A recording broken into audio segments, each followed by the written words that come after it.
ಒಲವೇ ಜೀವನ ಸಾಕ್ಷಾತ್ಕಾರ ಅನ್ನೋದಕ್ಕೆ ನಿಜಕ್ಕೂ ಕೂಡ ಅಪ್ಪಟ ಸಾಕ್ಷಿ ವಿಷ್ಣು ಮತ್ತು ಲಕ್ಷ್ಮಿ ಜೋಡಿ. ಲಕ್ಷ್ಮಿಗೆ ಕ್ಯಾನ್ಸರ್ ಇದೆ ಅಂತ ತಿಳಿದ ಬಳಿಕವೂ ಕೂಡ ಲಕ್ಷ್ಮಿ ಮತ್ತು ವಿಷ್ಣು ಒಂದಾಗಿದ್ದಾರೆ, ದಾಂಪತ್ಯ ಜೀವನ ನಡೆಸ್ತಾ ಇದ್ದಾರೆ. ಬೆಳಿಗ್ಗೆ 10 ಗಂಟೆಯಿಂದಲೂ ಇವರ ಪ್ರೇಮ್ ಕಹಾನಿಯನ್ನು ನಾವು ಕೇಳ್ತಾ ಇದ್ವಿ. ಜೊತೆಗೆ ಅವರ ಕ್ಯಾನ್ಸರ್ ಚಿಕಿತ್ಸೆಗೆ ಬೇಕಾದಂತಹ ಹಣದ ಬಗ್ಗೆ ಮಾತನಾಡ್ತಾ ಇದ್ವಿ. ಬಹಳಷ್ಟು ಕರೆಗಳು ಸುವರ್ಣ ನ್ಯೂಸ್ಗೆ ಬರ್ತಾ ಇದೆ. ಬೆಳಗಾವಿ ಕ್ಯಾನ್ಸರ್ ಪೀಡಿತ ಲಕ್ಷ್ಮಿ ಕತೆಗೆ ಹೃದಯ ಮಿಡಿದಂತಹ ಹೃದಯಗಳು ಬಹಳಷ್ಟು. ದಂಪತಿಯ ನೆರವಿಗೆ ಮಹಾಪುರವೇ ಹರಿದು ಬರ್ತಾ ಇದೆ.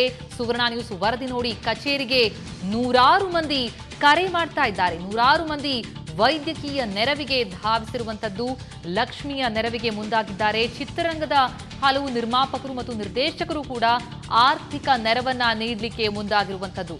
ಸುಮಾರು ಹೃದಯಗಳು ಮಿಡಿದಿರುವಂಥದ್ದು, ಅವೆಲ್ಲವೂ ಕೂಡ ಬಹಳಷ್ಟು ಕರೆಯ ಮೂಲಕ ನಮಗೆ ಸಿಗ್ತಾ ಇದೆ. ಸುವರ್ಣ ನ್ಯೂಸ್ಗೆ ಬಹಳಷ್ಟು ಮಂದಿ ಕರೆ ಮಾಡಿ ತಾವು ಕೂಡ ಈ ದಂಪತಿಗೆ ನೆರವನ್ನ ನೀಡ್ತೇವೆ ಅಂತ ಮುಂದಾಗ್ತಾ ಇದ್ದಾರೆ. ನೂರಾರು ಮಂದಿ ಕರೆ ಮಾಡಿದ್ದು ಮಾತ್ರವಲ್ಲ, ಧಾವಿಸ್ತಾ ಇದ್ದಾರೆ ಕೂಡ. ನೆರವಿಗೆ ಧಾವಿಸಿದಂತಹ ಮಂದಿ ಸಾರ್ವಜನಿಕರಷ್ಟೇ ಅಲ್ಲ, ಬಹಳಷ್ಟು ಸೆಲೆಬ್ರಿಟಿಗಳು ಕೂಡ ಧಾವಿಸ್ತಾ ಇದ್ದಾರೆ. ನಿರ್ಮಾಪಕರು, ನಿರ್ದೇಶಕರು ಕೂಡ ಆರ್ಥಿಕ ನೆರವನ್ನ ನೀಡಲಿಕ್ಕೆ ಮುಂದಾಗ್ತಾ ಇರುವಂಥದ್ದು ಬಹಳ ಖುಷಿಯ ವಿಚಾರ.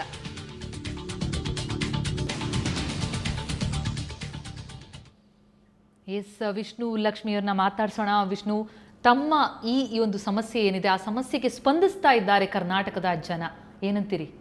ಹೌದ್ರಿ ಮೇಡಮ್, ನನಗೆ ನಿನ್ನಿಂದ ಭಾಳಷ್ಟು ಜನ ಕಾಲ್ ಮಾಡಿದ್ರಿ ಮೇಡಮ್. ನಿಮ್ಮ ಲವ್ ಭಾಳ ಗ್ರೇಟ್ ರೀ. ಯಾಕಂದ್ರೆ ಒಬ್ಬೊಬ್ಬರು ಲವ್ ಫೇಲರ್ ಆದವರು ಭಾಳ ಜನ ನಮ್ಗೆ ನನ್ನೂ ಅಳಿಸಿದಾರೆ ರೀ, ಅವರು ಹತ್ತಿದಾರೆ ರೀ ಮೇಡಮ್. ಬೆಂಗಳೂರಲ್ಲಿ ಅಂತೂ ಆಲ್ಮೋಸ್ಟ್ ಜನ ಭಾಳ ಜನ ರೀ. ಮತ್ತು ನನ್ನ ಹೆಂಡತಿ ಸಂಬಂಧ ಎಲ್ಲರೂ ಕ್ರಿಶ್ಚಿಯನ್ಸ್ ಆಗಲಿ, ಎಲ್ಲ ಧರ್ಮದವರು ನನ್ನ ಹೆಂಡತಿಗೆ ಒಳ್ಳೇದಾಗಲಿ, ನಿನ್ನ ಹೆಂಡತಿ ಸುಖವಾಗಿರಲಿ ಅಂತಂದು ಎಲ್ಲರೂ ದೇವ್ರ ಕಡೆ ಭಾಳಷ್ಟು ಜನ ಬೇಡ್ಕೋತಾ ಇದ್ದಾರೆ ರೀ ಮೇಡಮ್. ಲಕ್ಷ್ಮಿ, ಬೆಳಿಗ್ಗೆ 10 ಗಂಟೆಯಿಂದ ನಿಮ್ಮ ಪ್ರೇಮ್ ಕಹಾನಿಯ ಕೇಳಿ ನಾವೇ ಪುಳಕಿತಗೊಂಡಿದ್ದೀವಿ. ನಿಜಕ್ಕೂ ಕೂಡ ಬಹಳ ಬ್ಯೂಟಿಫುಲ್ ಜೋಡಿ ನಿಮ್ದಿಬ್ರದ್ದು. ಈ ಜೋಡಿ ಹೀಗೆ ಶಾಶ್ವತವಾಗಿ ಪ್ರೀತಿ ಸಾಗಲಿ ಅಂತನ್ನುವಂತಹ ಆಶಯ ಅಂತೂ ಖಂಡಿತವಾಗ್ಲೂ ನಮ್ದಿದೆ. ಬಹಳಷ್ಟು ಜನ ಮಿಡಿತಾ ಇದೆ, ಬಹಳಷ್ಟು ಜನ ಹೃದಯ ಮಿಡಿತಾ ಇರುವಂಥದ್ದು, ನೆರವಿಗೆ ಬರ್ತಾ ಇದ್ದಾರೆ. ಎಲ್ಲೋ ಒಂದು ರೀತಿಯಲ್ಲಿ ಸಮಾಧಾನ ಅನಿಸ್ತಾ ಇದೆಯಾ? ಏನನ್ಸುತ್ತೆ? ನಿಜವಾಗ್ಲೂ ಸಮಾಧಾನ ಅನಿಸ್ತಾ ಇದೆ ಮೇಡಮ್. ಯಾಕಂತಂದ್ರೆ ನಮ್ಗೆ ಇಷ್ಟ ಖರ್ಚಾಗ್ತೈತೆ ಅಂತ ಗೊತ್ತಿಲ್ಲ. ಯಾಕಂದ್ರೆ ನಾನು ಲೈಫ್ ಟೈಮ್ ಟ್ಯಾಬ್ಲೆಟ್ ತೊಗೊಳ್ಬೇಕಾದವಳು. ಆದರೆ ಡಾಕ್ಟ್ರು ಅದೊಂದು ಹೇಳಿ ಆಮೇಲೆ ಟ್ರೀಟ್ಮೆಂಟ್ ಕೊಡ್ತಾರೆ. ನಂಗೆ HCG ಇಂದ ಫ್ರೀ ಟ್ಯಾಬ್ಲೆಟ್ ಸಿಗುತ್ತೆ, ಅದು ಓಕೆ ರೀ. ಆದ್ರೆ ನಾನು ಪ್ರತಿದಿನ ಅನುಭವಿಸ್ತಾ ಇರೋ ನೋವೇನು ಅನ್ನೋದು ನನಗೆ ಗೊತ್ತು. ಅದು ಒಂದು ಊಟ ಆಯ್ತು, ಲೈಫ್ ಟೈಮ್ ಟ್ಯಾಬ್ಲೆಟ್ ತೊಗೊಳ್ತಾ ಆರಾಮಾಗಿದ್ರೆ ಏನು ಪ್ರಾಬ್ಲಮ್ ಆಗ್ತಿರ್ಲಿಲ್ಲ ರೀ. ಬಟ್ ನನಗೆ ಆಗ್ತಾ ಇರೋ ನೋವು ಭಾಳ ಕೆಟ್ರಿ. ಅದು ಬರೀ ಊಟನೇ ಪಚನ ಆಗ್ತಾ ಇಲ್ಲ, ಅದು ವಾಮಿಟ್ ಆದರೆ ನಂಗೆ ಸಮಾಧಾನ ಆಗುತ್ತೆ ರೀ. ಆಮೇಲೆ ಈಗ ನಾನು 4 ವರ್ಷದಿಂದನೂ ಕೂಡ 6ರಿಂದ 7 ಪಾಯಿಂಟ್ ಬಿಟ್ಟು ರಕ್ತನೇ ಹೆಚ್ಚಾಗಿಲ್ರಿ ಸರ್ ಅಂತಾರ್ರಿ. ಅದಕ್ಕಾಗಿ ನಾ ಹೇಗಾದ್ರೂ ಮಾಡಿ ಇವರೆಲ್ಲ ಸಹಾಯ ಮಾಡಿದ್ರೆ ಅವ್ರಿಗೆಲ್ಲರಿಗೂ ನಾ ಚಿರಋಣಿ ಆಗಿರ್ತೀನಿ ರೀ, ಯಾವತ್ತೂ ಮರೆಯೋದಿಲ್ರಿ. ಆಮೇಲೆ ನಾ ನಿಜವಾಗ್ಲೂ ಆರಾಮಾದ್ನಿ ಅಂದ್ರೆ ಅಷ್ಟೇ ಸಾಕ್ರಿ ನಂಗೆ. ಒಟ್ಟು ನನಗೇನಂದ್ರೆ ವಿಷ್ಣು ನನ್ನ ಕ್ಯಾನ್ಸರ್ ಐತೆ ಅಂತ ಗೊತ್ತಿದ್ರು ನನ್ನ ಮದುವೆ ಆಗಿದ್ದಾರೆ. ಅವ್ರು ಒಬ್ಬ ಮಗ ಆಗಿರೋದ್ರಿಂದ ನಂದು ಒಂದು ಆಸೆ ಏನಂದ್ರೆ ಎಲ್ಲ ಹೆಣ್ಮಕ್ಳಿಗೆ ಹೆಂಗೆ ಸಿಕ್ಕೈತೆ ಸೌಭಾಗ್ಯ ನನಗೂ ಸಿಕ್ಕೈತ್ರಿ. ಆದ್ರೆ ವಿಷ್ಣು ಜೊತೆ ಇನ್ನೂ ಹೆಚ್ಚು ಕಾಲನ ಬದುಕಬೇಕಂತ ಆಸೆ ಬಂದಿತ್ತು ರೀ. ಒಂದೇದು ಇನ್ನೊಂದು ಏನಂದ್ರೆ ರೀ, ಎಷ್ಟೋ ಜನಕ್ಕೆ ಕ್ಯಾನ್ಸರ್ ಆದವ್ರ ಮಕ್ಕಳು ಆಗಿರ್ಬೋದು ರೀ. ಆದರೆ ಈ ಮೂಲಕವಾಗಿ ಒಂದು ಸ್ವಲ್ಪ ಅಮೌಂಟ್ ಸಿಕ್ಕರೆ ಅದನ್ನೆಲ್ಲ ಎಲ್ಲೈತೆ ಪತ್ತೆ ಹಚ್ಚಿ ನಾನು ದವಾಖಾನೆಗೆ ತೋರಿಸ್ಕೊಂಡು ನಂದು ಈಗ 5 ಪಾಯಿಂಟ್ ಬಂದೈತೆ ಕ್ಯಾನ್ಸರ್ ರೀ. ಅಷ್ಟು ಬರಬಾರ್ದಂತ ಡಾಕ್ಟರ್ ನಿನ್ನೆನೇ ಹೇಳಿದ್ದಾರೆ ಅವರು. ನಾವು ಅನ್ಕೊಂಡಿದ್ದ ಪ್ರಕಾರ ಅದು 0 ಬರಬೇಕಾಗಿತ್ತು 4 ವರ್ಷದಿಂದ.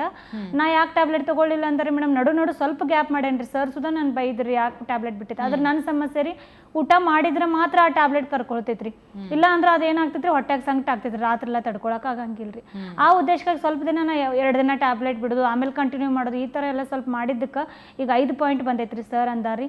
ಅದಕ್ಕೆ ಏನಂತಾರೆ, ಮೊದಲು ಅದನ್ನ ಕಡಿಮೆ ಮಾಡ್ಕೊಂಡ್ರೆ ನಿನ್ನ ಮುಂದಿನ ಜೀವನ ಎಲ್ಲ ಆಕೈತಿ ಅಂತಾರೆ. ಅಚಾನಕ್ ಏನೋ ನಾ ಇನ್ನು ಮುಂದೂ ನಾ ಎಚ್ಚರಿಸ್ಕೊಳ್ಳಿಲ್ಲ, ಸಹಾಯ ನಿಮ್ಮ ಕಡೆ ಬೇಡಲಿಲ್ಲ ಅಂತಂದ್ರೆ ಅದು ಇನ್ನೂ ಹೆಚ್ಚಾಗಿ ಏನಾದ್ರು ನಾ ವಿಷ್ಣುವಿಂದ ದೂರ ಆಗ್ತೇನೆ ಅಂತ ತಿಳ್ಕೊಂಡು ಈ TV ಮೂಲಕನೇ ಎಲ್ಲರಿಗೂ ಕೇಳ್ಕೊರತ್ತೇನೆ ರೀ. ನಂಗೆ ಎಲ್ಲರೂ ಹೆಲ್ಪ್ ಮಾಡತ್ತಾರಲ್ರಿ, ಸಾಕ್ರಿ ನಂಗೆ ಅಷ್ಟೇ. ಅವ್ರಿಗೆಲ್ಲರಿಗೂ ನಾ ಚಿರಋಣಿ ಆಗಿರ್ತೇನೆ ರೀ. ಮತ್ತು ನಾ ವಿಷ್ಣುವಿನ ಜೊತೆ ಇನ್ನೂ ಭಾಳ ದಿನ ಬದುಕಬೇಕಂತ ಭಾಳ ಆಸೆ ಐತ್ರಿ ಮೇಡಮ್. ಅಷ್ಟೇ ನನಗೂ ಮೇಡಮ್ ಅಷ್ಟೇ ರೀ.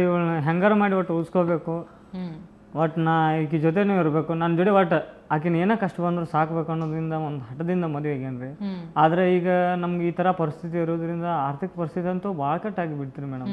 ಅದಕ್ಕೆ ಈಗ ಒಂದು ಸ್ವಲ್ಪ ತೊಡೆ ದಿನ ಟ್ರೀಟ್ಮೆಂಟ್ ಕೊಡೋದನ್ನ ನಿಲ್ಲಿಸಿಬಿಟ್ಟಿದ್ದೀವಿ ರೀ ನಾವು ಹೇಳ್ಬೇಕಂದ್ರೆ. ಅದರಿಂದ ರೀ ಮತ್ತೆ ಹೊಳಿದ ಜಾಸ್ತಿ ಆಗಿಬಿಡ್ತೀರಿ, ಎಲ್ಲ ಜಾಸ್ತಿ ಆಗಿಬಿಡಂತಲೇ ನನಗೆ ಒಂಥರ ಭಯ ಆಗಿಬಿಡ್ತು. ಎಲ್ಲಿ ನಾ ಲಕ್ಷ್ಮಿನ ಕಳ್ಕೊತಾನೋ ಯಾಂಬಲ್ಲ ಅಂತಂದ್ರೆ ನಿಮ್ಮ ಮುಖಾಂತರ ನಾ ಇಲ್ಲಿ ಬಂದು ಈ ವೇದಿಕೆಗೆ ನಾ ಎಲ್ಲ ಹೇಳ್ಕೊಳ್ತೇನೆ ರೀ ಮೇಡಮ್. ಏನಂತಾರೆ ಡಾಕ್ಟರ್, ಏನಂದಿದ್ರು ತಾವು ಭೇಟಿ ಮಾಡಿದಾಗ ಅಂತ? ಅವರು ಏನಂತಾರೆ, ಬ್ಲಡ್ ಕಡಿಮೆ ಐತಿಂದ ಕಡಿಮೆ ಇರೋದ್ರಿಂದ ನಂಗೆ ಲೇಡೀಸ್ ಸಮಸ್ಯೆ ಏನೈತ್ರಲ್ಲ ಮಂತ್ಲಿ ಅದು ಅಂದ್ರೆ 2 ಸಲ ಆಗ್ತೈತ್ರಿ ಮೇಡಮ್. ಮಂತ್ಲಿ 2 ನನಗೆ ಅದು ಭಾಳ ಅಂದ್ರೆ ಬಾಡ್ತಾರೆ. ರಾತ್ರಿ ಇವ್ರಿಗೆ ಮಲ್ಕೋ ಕೂಡ ಹಂಗಿಲ್ಲ, ಅಷ್ಟು ಕಟ್ ಕಾಲ್ ಪೇನ್ ಬರ್ತೈತೆ. ಒಂದೇದು ನನಗೆ ಈಗ ರಕ್ತ ಹಾಕೊಳ್ಳೇಬೇಕ್ರಿ. ಅವ್ರು ಸರ್ ಹೇಳಿದ ಪ್ರಕಾರ ಸರ್ ಏನಂತಾರೆ, ಬ್ಲಡ್ ಕಡಿಮೆ ಐತಿ ನಿನಗೆ, ರಕ್ತದ ಇನ್ಕ್ರೀಸ್ ಆಯ್ತಂದ್ರೆ ನಿಂಗೆ ಒಂದೇದು ನಾರ್ಮಲ್ ಆಗ್ಬೋದು. ಇನ್ನೊಂದು ಏನಂತಂದ್ರೆ ರೀ, ನಂಗೆ ಪಿತ್ತಿನ ಸಮಸ್ಯೆ ಎಲ್ಲಿ ಹೋದ್ರೂ ಕಡಿಮೆ ಆಗ್ತಿಲ್ರಿ. ಒಮ್ಮೆ ಊಟ ಹೋಗಂಗಿಲ್ಲ ಅಂದ್ರೆ ಬ್ಲಡ್ ಇಲ್ಲಾಂದ್ರೂ ಊಟ ಹೋಗ್ತಾನೆ ಇರ್ಬೋದ್ರಿ, ಹೋಗದೆ ಇರ್ಬೋದು. ನಿಮ್ಮ ಈ ಸಮಸ್ಯೆಗೆ ಬಹಳಷ್ಟು ಹೃದಯಗಳು ಮಿಡಿತಾ ಇದೆ. ಅದರಲ್ಲೂ ಪ್ರಮುಖವಾಗಿ ಟಗರು ಚಿತ್ರದ ನಿರ್ಮಾಪಕರಾದಂತಹ KP ಶ್ರೀಕಾಂತ್ ಅವರ ಕಡೆಯಿಂದ ಕೃಷ್ಣ ಅವರು ನಮ್ಮ ಸ್ಟುಡಿಯೋಗೆ ಬಂದಿರುವಂಥದ್ದು, ನಮ್ಮ ಸ್ಟುಡಿಯೋಗೆ ಬಂದಿದ್ದಾರೆ. ಈ ದಂಪತಿಗೆ ವಿಶ್ ಮಾಡಿ ಅವರಿಗೆ ನೆರವಿನ ಹಸ್ತವನ್ನ ನೀಡಲಿಕ್ಕಾಗಿ ಬಂದಿರುವಂಥದ್ದು. ಕೃಷ್ಣ ಅವರೇ ಬನ್ನಿ. ನಮಸ್ತೆ. ಬಹಳಷ್ಟು ಜನ ನೆರವು ನೀಡ್ತಾ ಇದ್ದಾರೆ. ಕೃಷ್ಣ ಅವರು ಬಂದಿದ್ದಾರೆ, ದಯವಿಟ್ಟು ತಾವು ಅವರನ್ನ ಭೇಟಿಯಾಗಬಹುದು. ಓ ಪ್ಲೀಸ್ ಸರ್. ವಿಷ್ಣು ಮತ್ತು ಲಕ್ಷ್ಮಿ ಜೋಡಿಗೆ, ಈ ಜೋಡಿ ಹೀಗೆ ಸದಾಕಾಲ ಇರಲಿ, ಖುಷಿಯಿಂದ ಇರಲಿ ಅಂತ ಅನ್ನೋ ಕಾರಣಕ್ಕಾಗಿ ಏನಂತೀರಿ ಕೃಷ್ಣ ಅವರೇ? ಮೇಡಮ್ ಏನು ಹೇಳಿದ್ರು, ನಮ್ಮ ಪ್ರೊಡ್ಯೂಸರ್ ಕಳಿಸಿದ್ರು, TV ನೋಡ್ತಾ ಇದ್ರು, ಏನೋ ಹೆಲ್ಪ್ ಮಾಡೋಣ ಅಂತ ಹೇಳಿ. ನಿಜಕ್ಕೂ ಬಹಳ ಬಿಗ್ ಥ್ಯಾಂಕ್ಸ್. ಏನಂತೀರಿ ವಿಷ್ಣು? ನಂಗೆ ತುಂಬಾ ಖುಷಿ ಆಗತ್ತೈತೆ ರೀ. ಈ ಟಗರು ಫಿಲ್ಮ್ ಶಿವಣ್ಣನ್ ಅಂತ ನಂಗೆ ಗೊತ್ತ್ರಿ. ಅದಕ್ಕೆ ಅಣ್ಣವ್ರದ್ದು ಸ್ಟೋರಿ ಹಾಕಿದ್ರಿಂದ ನನಗೆ ಈ ಥರ ಹೆಲ್ಪ್ ಆಕೈತೆ ಅಂತ ನಂಗೆ ಅನ್ಕೊಂಡಿರ್ಕಿಲ್ಲ ಮೇಡಮ್. ಶಿವಣ್ಣನಿಗೆ ನಾ ತುಂಬ ಥ್ಯಾಂಕ್ಸ್ ಹೇಳಕ್ಕೆ ಇಷ್ಟಪಡ್ತೀನಿ.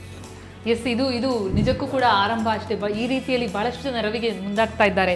ಕೃಷ್ಣ ಅವರೇ, ನೀವು ನಮ್ಮ ಸ್ಟುಡಿಯೋವರೆಗೆ ಧಾವಿಸಿ ಬಂದು ಹಾಗೇನೆ ಶ್ರೀಕಾಂತ್ ಅವ್ರಿಗೂ ಕೂಡ ನಮ್ಮ ಧನ್ಯವಾದವನ್ನು ತಿಳಿಸ್ಬಿಡಿ, ಬಹಳ ದೊಡ್ಡ ಮನಸ್ಸು ಮಾಡಿದ್ದಕ್ಕೆ. Thank you so much sir. ನಾನು ಟಗರು ಟೀಮ್ಗೂ ಎಲ್ಲರಿಗೂ ನಾನು ನಮಸ್ಕಾರ ಹೇಳ್ತೀನಿ.